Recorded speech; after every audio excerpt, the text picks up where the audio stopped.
alors que nous nous approchons de Noël et que nous allons célébrer ta naissance dans quelques jours, nous te remercions, Seigneur, de cette opportunité d'être réunis en tant qu'Église, malgré les absents, malgré les malades, malgré les douleurs, les souffrances, malgré les deuils que certains vivent en ce moment.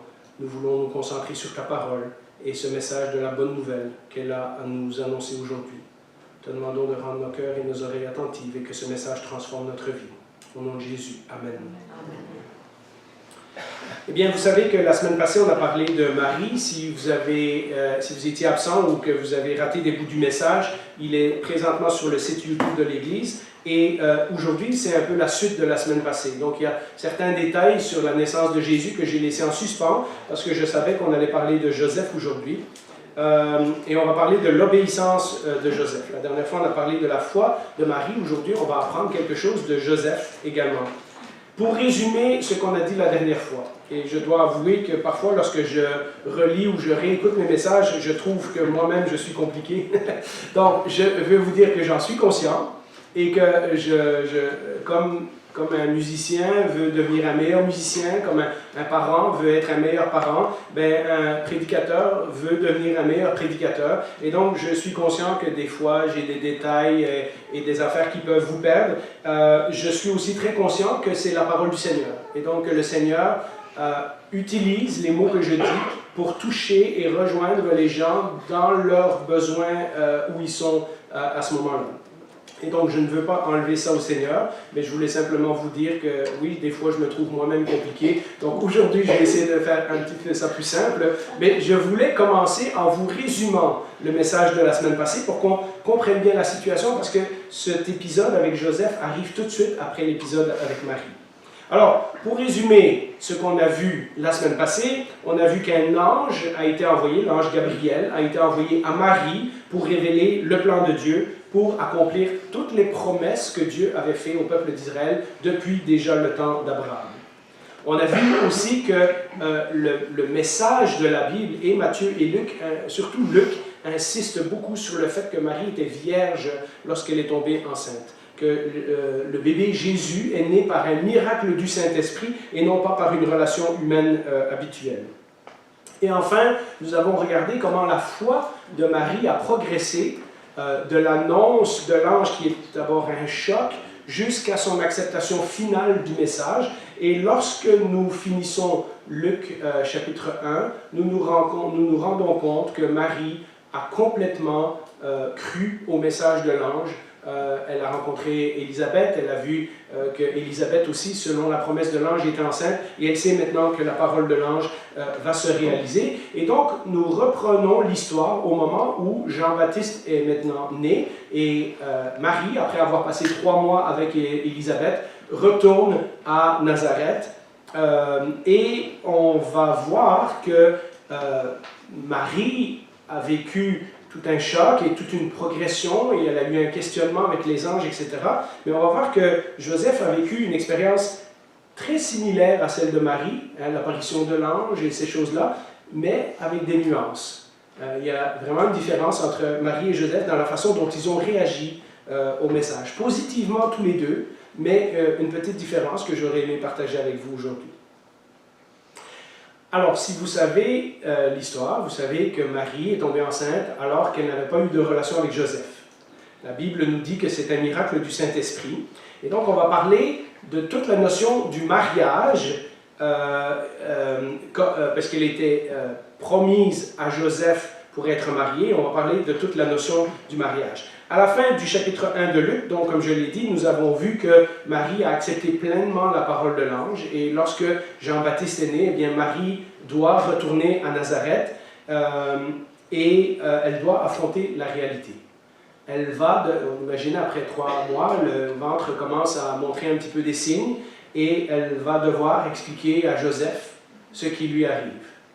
Et nous lisons au chapitre 1 de Matthieu, au verset 18, et c'est dans le chapitre 1 de Matthieu que nous allons trouver l'histoire d'aujourd'hui. « Voici de quelle manière arriva la naissance de Jésus-Christ. Marie, sa mère, était fiancée à Joseph. » On va en parler dans quelques secondes. « Or, avant qu'ils aient habité ensemble, elle se trouva enceinte par l'action du Saint-Esprit. » Alors, Aujourd'hui, on parle de mariage et on parle de fréquentation et c'est très différent. Hein? Les fiançailles à cette époque-là, quand ça dit que Marie était promise en fiançailles à Joseph, c'était littéralement un contrat qui était déjà décidé. C'était probablement deux familles qui se connaissaient, peut-être des enfants qui avaient grandi ensemble, etc. Et puis à un moment donné, les parents disaient, il me semble que nos enfants s'entendent bien, etc.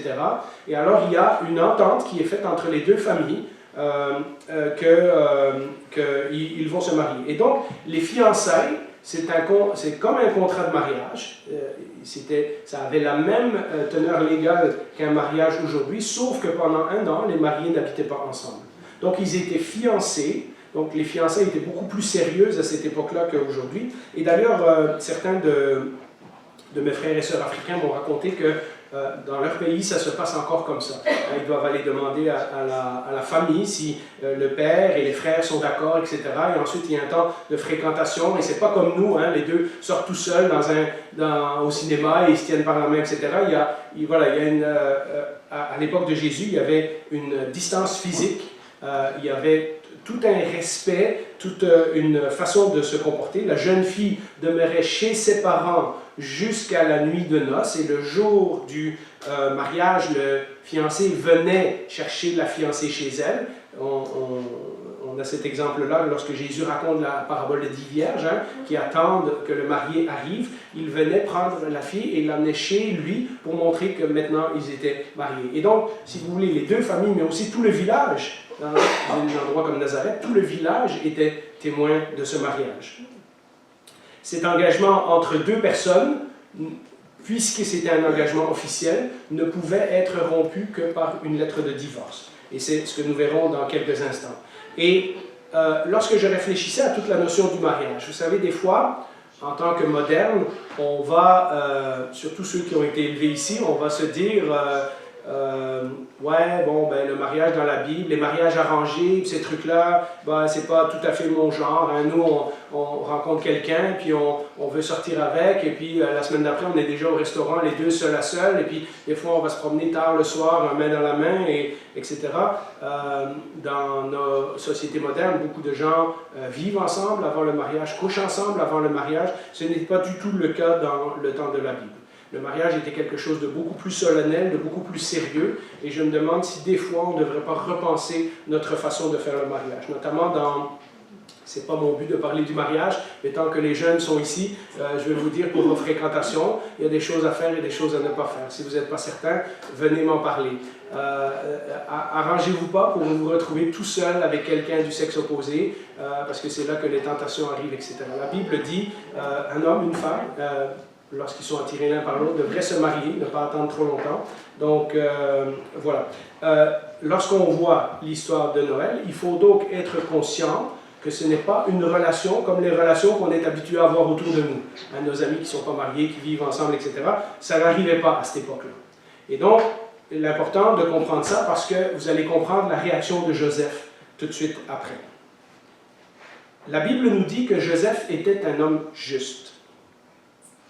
En fait, lorsqu'on lit la Bible, on ne voit pas beaucoup des textes qui parlent de Joseph. On sait qu'il gagnait sa vie comme charpentier. On n'a aucune parole qui sort de la bouche de Joseph. Il n'y a aucun mot dans la Bible qui nous parle de Joseph. Mais ce qu'on a, c'est des actions. Ce qu'on voit, c'est ce que Joseph fait. La Bible nous dit cependant que Joseph était... Elle nous donne un détail, que c'était un homme juste, à qui Dieu a donné la responsabilité d'élever son fils. Un homme juste ne signifie pas que c'est quelqu'un qui est sans péché. Dans la Bible, lorsqu'on parle du juste et du méchant, et on le voit dans des textes comme Jérémie 17 et notamment dans le psaume 1, sur lequel je vais prêcher dans quelques temps, un homme juste, selon l'Ancien Testament, c'est quelqu'un qui obéit à la loi de Dieu, et c'est quelqu'un qui essaie d'aimer Dieu et d'aimer son prochain. Donc c'est vraiment quelqu'un qui est, on dirait aujourd'hui, quelqu'un qui essaie de vivre sa vie chrétienne le mieux possible. Hein? Donc un homme juste dans la Bible, ce n'est pas quelqu'un qui n'a pas commis de péché, c'est quelqu'un qui est en relation avec Dieu et qui essaie de vivre sa vie en suivant le mieux possible la loi de Moïse, la loi de l'Ancien Testament. Et c'est une description qu'on a à propos de Joseph. Et donc, on sait déjà que c'est quelqu'un qui a une relation sérieuse avec Dieu. C'est quelqu'un qui respecte les commandements, etc. Et donc, vous pouvez imaginer qu'un homme comme ça, qui est bien impliqué dans sa foi, lorsqu'il découvre que Marie est enceinte, c'est parce que son ventre a commencé à se voir. Hein? Ils n'ont pas beaucoup de contact ensemble en dehors des familles. Et puis elle est partie quelques mois voir sa cousine Élisabeth. Et puis c'est pas un souper en tête à tête où Marie a dit Joseph, j'ai quelque chose à t'avouer, etc., etc. Et il a découvert en même temps que tout le reste du village. Hein? Et on a donc très peu de détails de comment toute cette situation-là s'est passée. Qu'est-ce que Marie lui a dit, qu'est-ce que Joseph a compris, etc. Mais pour lui, il y a une seule conclusion possible. Étant donné tout ce qu'on a dit sur le mariage à cette époque-là, il y a une seule conclusion, c'est que Marie a été infidèle. Marie a été avec un autre homme. Et on lit au verset 19, Joseph, son fiancé, qui était un homme juste et qui ne voulait pas l'exposer au déshonneur, se proposa de rompre secrètement avec elle. Alors que Joseph ait découvert la grossesse, il doit prendre une décision difficile. D'abord, comme nous parfois, hein, on est pris avec des décisions difficiles, des choses qui nous tombent dessus, et qu'on n'avait pas demandé, et puis on est pris avec, et puis on essaie de faire preuve de sagesse et prendre la meilleure décision possible. Le texte nous dit qu'il considérait la question. Pourquoi? Eh bien, pour deux raisons. D'abord, le texte nous dit que c'est un homme respectueux de la loi. Donc, c'est quelqu'un qui sait qu'il ne peut pas marier Marie, parce que si une femme est infidèle et que quelqu'un se marie avec elle, bien, tout le couple devient affecté par le péché de cette personne-là. C'est comme ça que la loi de l'Ancien Testament fonctionnait. S'il se mariait avec Marie, ça rendrait son mariage impur, avec toutes les conséquences que ça aurait pour sa vie dans le village et à la synagogue et toutes ces choses-là. Et en même temps, le texte nous dit que c'est un homme profondément bon, parce qu'il ne veut pas déshonorer Marie en public. Il aurait eu l'occasion, comme on le voit dans Jean chapitre 8, hein, les pharisiens qui attrapent une femme en adultère et qui l'amènent devant Jésus et qui disent hey, « la loi dit qu'on doit la lapider hein? ». Il aurait eu l'occasion de peut-être aller avec la loi et dire ben, dans la loi, une femme qui a été infidèle doit être exposée publiquement et peut-être même lapidée. Joseph ne veut pas aller dans cette direction-là. Il veut respecter la loi. Je pense qu'il a quand même une affection pour Marie, etc. Et il décide alors de rompre en secret. Et la loi n'obligeait pas que le divorce se fasse en public. Le divorce pouvait se faire devant 2 ou 3 témoins, discrètement. Ça ne rend pas la chose beaucoup plus facile, mais un peu plus facile pour Marie. N'oubliez pas qu'ils ne sont pas à Jérusalem, là où il y a des centaines de milliers d'habitants. Ils sont à Nazareth, un petit village de peut-être quelques milliers de personnes où tout le monde se connaît. Et Joseph va avoir un rêve. Dieu va devoir intervenir en envoyant un ange, parce que Joseph, sinon, va respecter ce que la loi dit. Dieu envoie un ange, tout comme il a envoyé un ange à Marie, parce que non seulement Dieu a choisi Marie, comme on l'a vu la semaine passée, mais Dieu a aussi choisi Joseph. Dieu a choisi que dans son plan, Joseph serait le père humain de Jésus. Il a choisi que c'est cet homme-là qui va élever son propre fils. Alors nous lisons au verset 20, comme il y pensait, donc vous pouvez imaginer, hein, il vient d'apprendre que sa fiancée, voilà, et puis peut-être il n'a pas dormi quelques nuits, il se demande comment il va faire ça, il est en train de considérer tout ça. Comme il y pensait, un ange du Seigneur lui apparut dans un rêve et dit, Joseph, descendant de David ou fils de David, n'aie pas peur de prendre Marie pour femme, car l'enfant qu'elle porte vient du Saint-Esprit. L'ange redit ce qu'il a déjà dit à Marie. Hein. Elle mettra au monde un fils, et tu lui donneras le nom de Jésus, même chose qu'à Marie, mais il rajoute, car c'est lui qui sauvera son peuple de ses péchés. Et donc nous voyons que l'ange annonce de nouveau la même chose à Joseph. Nous ne savons pas si c'est l'ange Gabriel, c'est très possible, ce n'est pas un ange obscur, il y a un ange qui apparaît à 3 reprises à Joseph dans ses rêves. Mais une chose qui est certaine, c'est qu'à chaque fois qu'un ange apparaît dans un rêve, dans le récit de la Nativité, c'est pour annoncer quelque chose qui concerne Jésus. Donc, de nouveau, on devrait se poser la question, les gens qui voient des anges à tous les coins de rue aujourd'hui, et que les anges leur disent de ne pas faire ci ou de ne pas faire ça, si l'ange ne parle pas de Jésus, déjà, il y a quelque chose qui ne va pas avec la Bible. Hein. Si l'ange vous annonce une nouvelle révélation, si l'ange vous dit que vous devez démarrer une nouvelle église, etc., ben, tout ça, c'est des gros signaux d'alarme.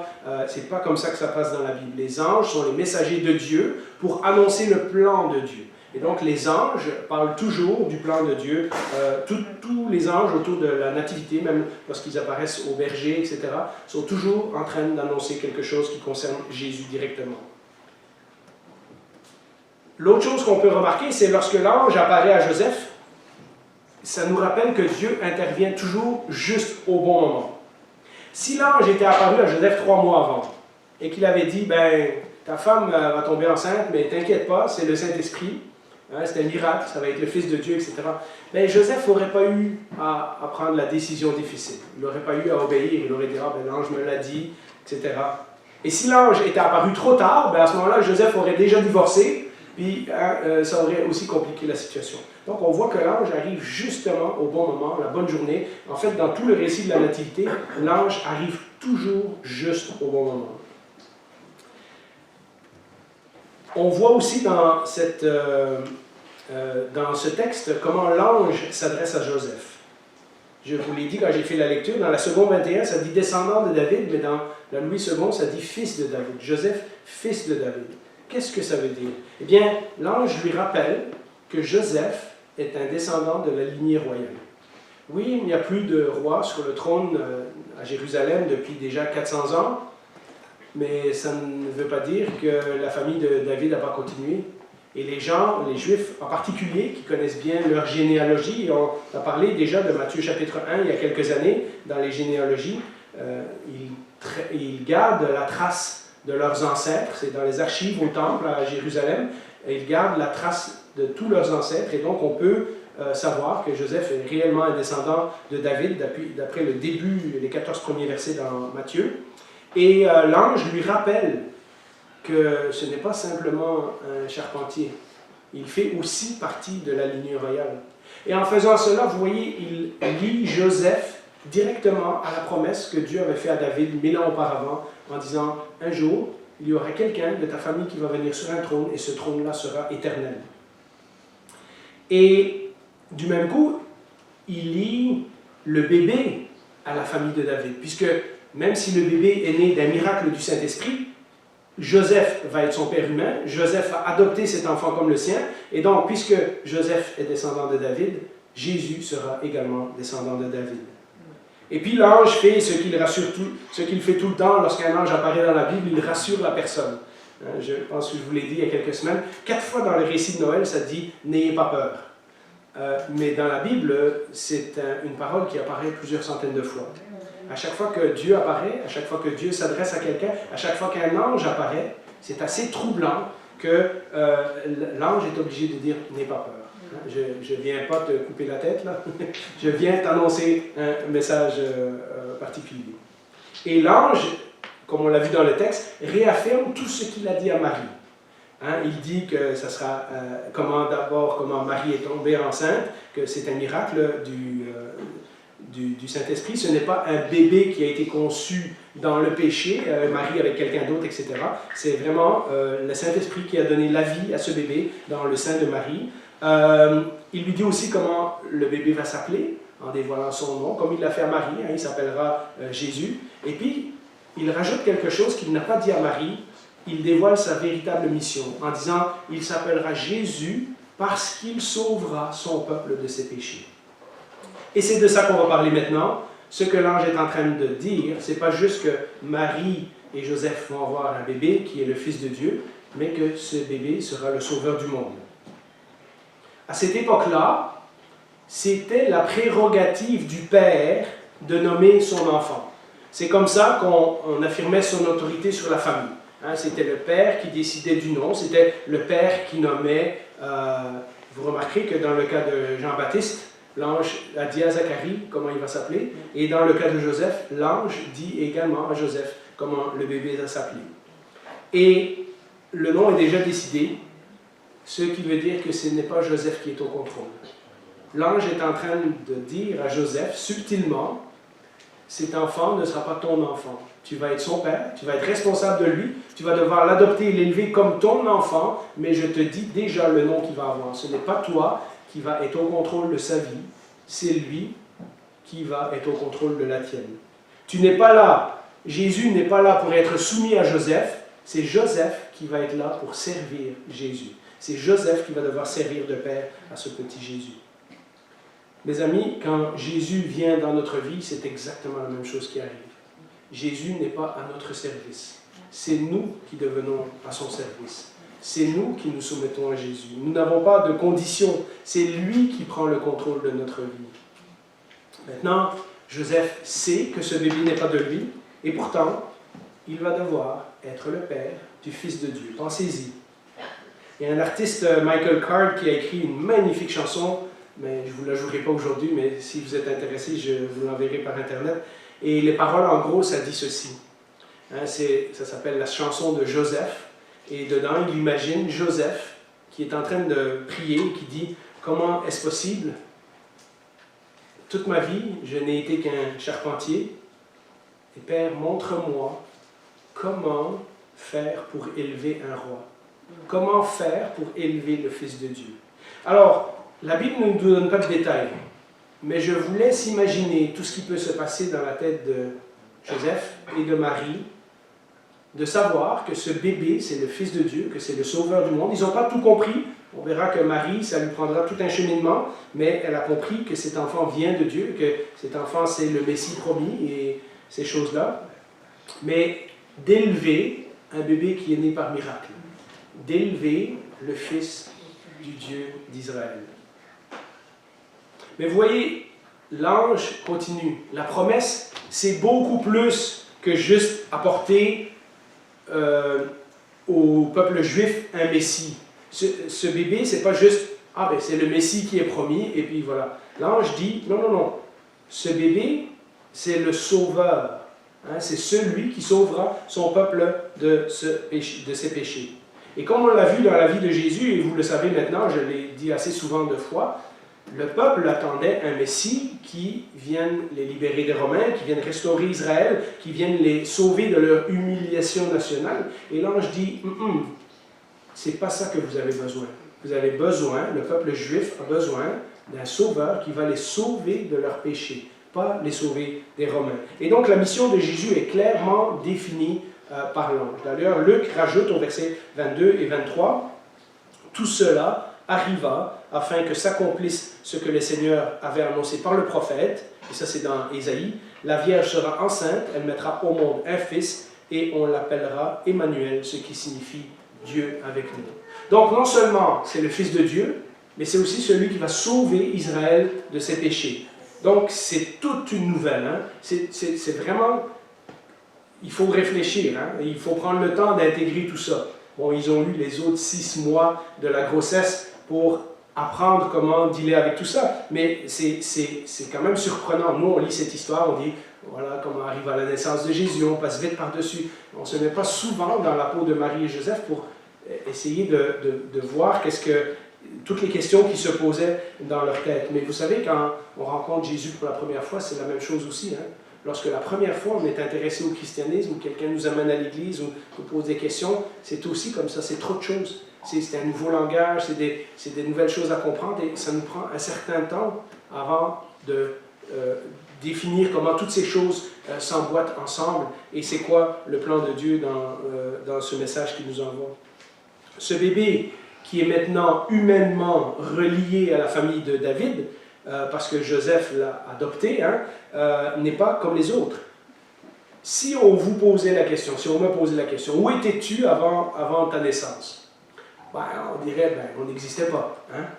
À moins qu'on vienne d'une secte bizarre qui croit qu'on a été envoyé par les extraterrestres. Là. Mais on dirait, avant, j'existais pas. Hein? Avant que mon père et ma mère viennent ensemble, je n'étais pas là. Mais si on posait la question de Jésus, où était Jésus avant qu'il soit né? Jésus existait déjà. Jésus est la seconde personne de la Trinité. Jésus apparaît à plein d'endroits dans l'Ancien Testament. Il a toujours existé. Mais en accord avec le plan éternel de Dieu, il a décidé de s'incarner dans une forme humaine. Donc, imaginez le Dieu qui a créé l'univers, qui contrôle toutes choses, décide de prendre la forme d'un bébé où il va être abondamment vulnérable et il va devoir se faire nourrir, il va devoir se faire changer, il va devoir apprendre à marcher, etc. Et ça, c'est le Dieu que nous avons. C'est littéralement pourquoi Matthieu est capable de dire « Emmanuel, Dieu avec nous ».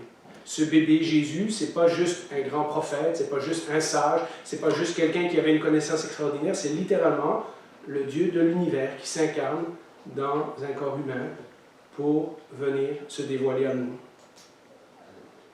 Après tout cela, évidemment, je passe les réflexions, j'ai fait preuve un peu d'imagination, mais je voulais vous plonger dans ce que Joseph et Marie ont pu ressentir. Après ça, la Bible nous donne autre chose, elle nous donne la réponse de Joseph. Et ce qui est étonnant, et vous le lirez à chaque fois, Joseph obéit tout de suite. Avec toutes les conséquences que ça peut avoir pour lui et pour le bébé et pour Marie, de marier quelqu'un, parce que les autres gens ne le savent pas que ce bébé vient du Saint-Esprit. Ça a été révélé à Marie, à Joseph, Élisabeth et Zacharie l'ont compris aussi lorsqu'ils ont rencontré Jésus, et que le bébé dans le ventre d'Élisabeth s'est réjoui du bébé dans le ventre de Marie, je vous en parlerai une autre fois. Et il y a quelques personnes qui sont au courant, Siméon et Anne, à qui le Saint-Esprit a révélé qu'ils verraient le Messie, les bergers à qui les anges sont apparus, les mages qui ont suivi l'étoile, mais il n'y a pas tant de gens que ça qui savent que Jésus est ce bébé si extraordinaire qu'il est né d'un miracle du Saint-Esprit. Et donc, on peut imaginer qu'il y a des conséquences qui viennent à marier une femme qui est enceinte en dehors du mariage, surtout dans un petit village où tout le monde se connaît. Et ça aurait des conséquences pour longtemps, puisqu'on sait que Marie et Joseph vont continuer à habiter à Nazareth plus tard. Et donc, malgré tous ces questionnements, malgré tout ce futur qui est remis en cause, nous lisons au verset 24, « À son réveil, Joseph fit ce que l'ange du Seigneur lui avait ordonné, et il prit sa femme chez lui. » Vous voyez, la Bible dit clairement que c'est sa femme, là maintenant c'est considéré comme sa femme, mais il n'eut pas de relation conjugale avec elle, jusqu'à ce qu'elle ait mis au monde un fils premier-né, auquel il donna le nom de Jésus. J'imagine que Joseph, tout comme Marie, ont dû avoir un tas de questionnements. La Bible nous dit aussi que plusieurs fois ils ont été émerveillés de tout ce qu'on disait à propos de Jésus, de tout ce qui arrivait. Et pourtant, malgré toutes ces questions, malgré toutes ces interrogations, malgré tout ce rôle qu'il va devoir assumer, il ne s'attendait peut-être pas à avoir un bébé si vite, lui. Pourtant, à chaque fois qu'un ange lui apparaît, la Bible nous dit que Joseph fait tout de suite ce que l'ange lui a dit de faire. Joseph obéit immédiatement, sans poser de questions. Il avait sûrement eu des projets, comme Marie, peut-être agrandir sa business, peut-être avoir des garçons qui vont travailler avec lui, etc. Et puis, maintenant, il est conscient qu'il sera peut-être toujours un citoyen de seconde zone. Les gens du village vont se rappeler, ah ouais, eux, ils ont eu un bébé avant d'être mariés. Dans une culture comme ça, c'était quand même choquant. Tout le village va savoir que Marie était enceinte avant le mariage, et tout le village va savoir que Joseph l'a épousée quand même. Malgré que c'est un homme juste, malgré que les gens du village devaient savoir que c'était un homme juste, il devait aller à la synagogue et tout. Nous voyons que Joseph a amené Jésus au temple quand il avait 12 ans, on imagine qu'il le faisait chaque année. Joseph a dû apprendre à mettre ses rêves, ses plans, ses projets de côté pour se soumettre au plan de Dieu. Ça, c'est toute une leçon. Joseph voulait aller quelque part, et Dieu lui a dit, maintenant que j'interviens dans ta vie, on va aller autre part. J'ai une autre mission pour toi. J'ai un autre projet. Pour toi et Marie, j'ai une mission. C'est celle que les prophètes avaient prophétisée déjà il y a des centaines d'années. Et c'est vous qui allez accomplir cette mission. En plus de renoncer à sa réputation, la suite du récit, si vous lisez le chapitre 2, on va voir que Joseph va aussi être soumis à la violence d'Hérode. Dès que le bébé est né, un roi méchant essaye de tuer ce bébé. Donc, vous pouvez imaginer non seulement tout ce qui vient d'arriver avec Marie enceinte du Saint-Esprit, le bébé qui est le Fils de Dieu, etc., etc. Et puis après, comme si ce n'était pas suffisant, quand le bébé est né, Hérode veut le faire tuer. Donc il y a toute la violence qui va autour du récit de Noël. On en a parlé dans le message numéro 5 de cette même série. Et puis après, il est parti comme réfugié en Égypte.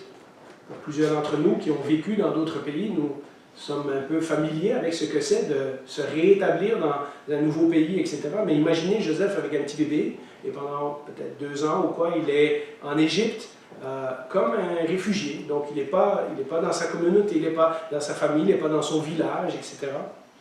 Et sa vie est vraiment bouleversée par la venue de ce bébé.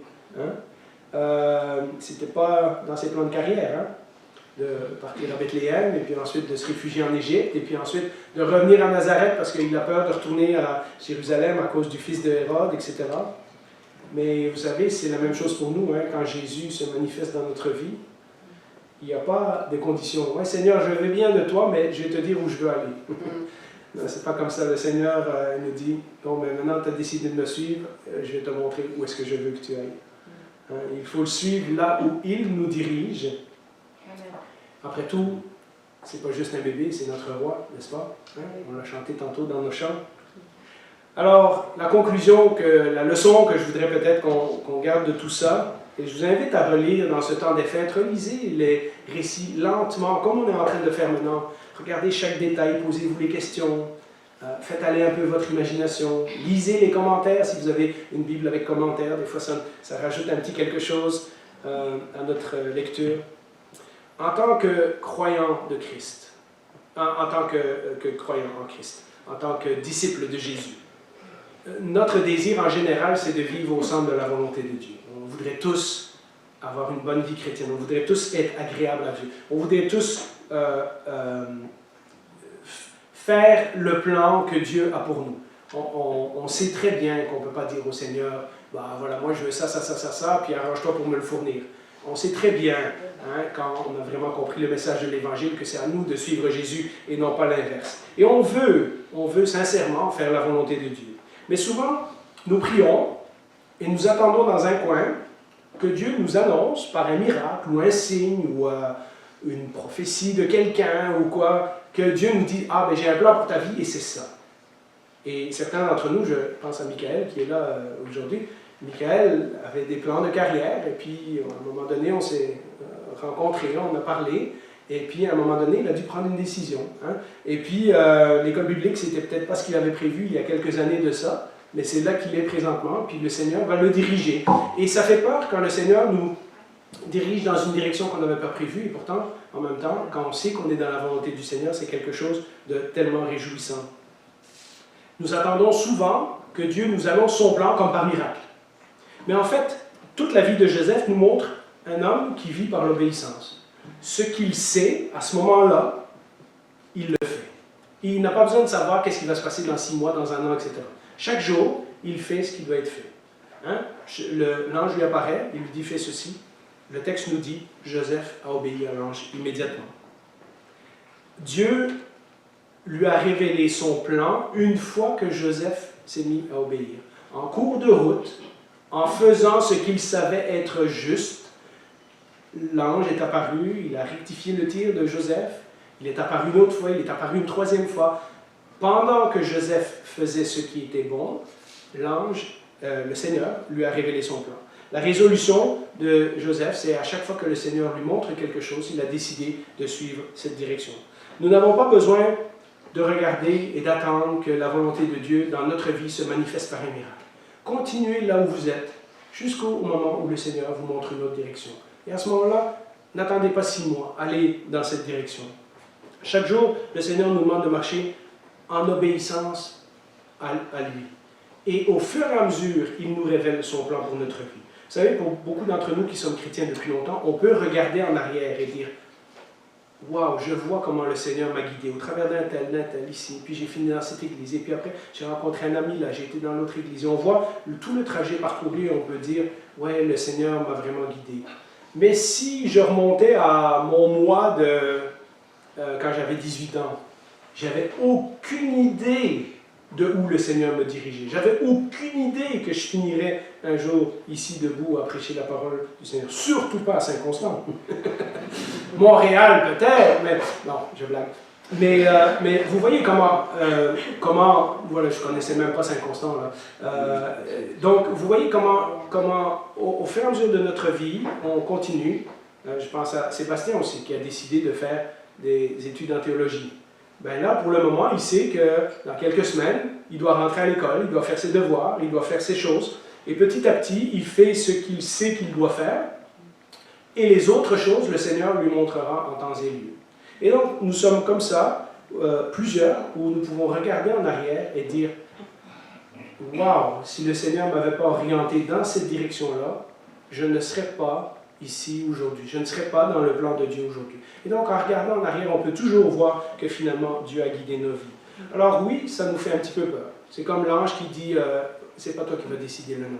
Il va s'appeler Jésus. Hein, Dieu nous dit c'est pas toi qui vas décider de ta vie, c'est moi qui va décider de ta vie. Et parfois, ça nous fait peur parce qu'on n'est pas au contrôle. Mais Joseph nous apprend qu'on marche simplement dans l'obéissance de ce qu'on sait à ce moment-là, fidèlement, chaque jour, jour après jour. En fait, c'est une leçon qu'on voit énormément dans la Bible. Beaucoup de gens vont juste continuer à être fidèles à Dieu chaque jour, petit à petit, jusqu'au moment où Dieu intervient, des fois de façon exceptionnelle, dans leur vie et les réoriente. Cela demande que nous reconnaissions que nous avons besoin d'un sauveur et d'un Seigneur. Parce que sans un sauveur, notre nature pécheresse va nous tirer dans tous les sens. Je veux faire ci, je veux faire ça, je veux m'en aller par-ci, je veux me marier avec un tel, etc. etc. Et ça demande aussi qu'on reconnaisse que Jésus est notre Seigneur. Ça, c'est ce que la Bible appelle la conversion. C'est lui qui dirige notre vie.